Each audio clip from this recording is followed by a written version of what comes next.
بسم اللہ الرحمن الرحیم۔ السلام علیکم ورحمۃ اللہ وبرکاتہ۔ حضرت عبداللہ بن جریر اپنے والد کے حوالے سے نبی اکرم صلی اللہ علیہ وآلہ وسلم کا یہ فرمان نقل کرتے ہیں، جب بھی کسی قوم کے درمیان گناہوں کا ارتکاب ہونے لگے اور وہ لوگ انہیں روک سکتے ہوں اور پھر بھی نہ روکیں تو اللہ تعالیٰ ان لوگوں کے مرنے سے پہلے ان سب پر عذاب نازل کر دیتا ہے۔ صحیح ابن حبان حدیث نمبر 300۔ حضرت سیدہ عائشہ صدیقہ رضی اللہ عنہا بیان کرتی ہیں، نبی اکرم صلی اللہ علیہ وآلہ وسلم بعض اوقات کوئی عمل ترک کر دیتے تھے، حالانکہ ان کو اس پر عمل کرنا پسند ہوتا تھا۔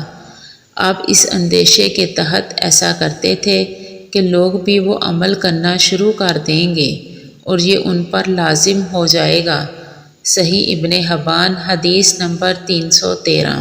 حضرت عبداللہ بن عباس رضی اللہ عنہ روایت کرتے ہیں، نبی اکرم صلی اللہ علیہ وآلہ وسلم نے ارشاد فرمایا، بنی آدم کے ہر جوڑ پر روزانہ صدقہ دینا لازم ہوتا ہے۔